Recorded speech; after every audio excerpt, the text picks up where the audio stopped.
TikTok rival Triller partners with Reliance to embed videos in jiosaavn. The rumors of Reliance Jio looking to invest in TikTok's India operations have been ablaze over the past couple of weeks. But today, US-based TikTok competitor Triller announced that it has partnered with Reliance's music streaming service jiosaavn to serve short videos to users in India. This move from jiosaavn comes after TikTok's ban alongside 58 other Chinese apps in India more than 2 months ago.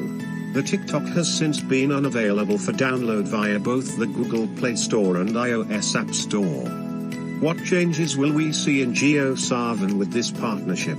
Triller will now serve as the official streamer of music videos inside the jiosaavn app, as per the official blog post. Users will also have a prominent button to make a Triller video front and center in the music streaming app. You will easily be able to create short videos using the audio track you were listening to. Our cross-platform collaboration with Triller enables artists to create and express our culture in the most innovative ways.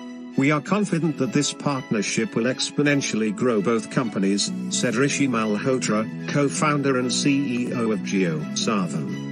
Since jiosaavn will soon enable you to create a short video from its streaming app, it will offer you Triller's 100+ video filters and sound editing tools as well. They will enable the company's 300+ million user base to create stunning and trippy videos rather easily. Becoming the backbone music video streamer of jiosaavn as well as such a prominent position within its app, is an unparalleled honor, asserted Bobby Sarnavesht, executive chairman of Triller. More than jiosaavn, this strategic partnership will provide Triller's user base a huge boost once the integration goes live. This is one of the first tie-ups by Triller outside America and in India. The company has already onboarded TikTok India's country manager Raj Mishra and built out a 100-employee strong team to quickly lead its growth efforts in the country.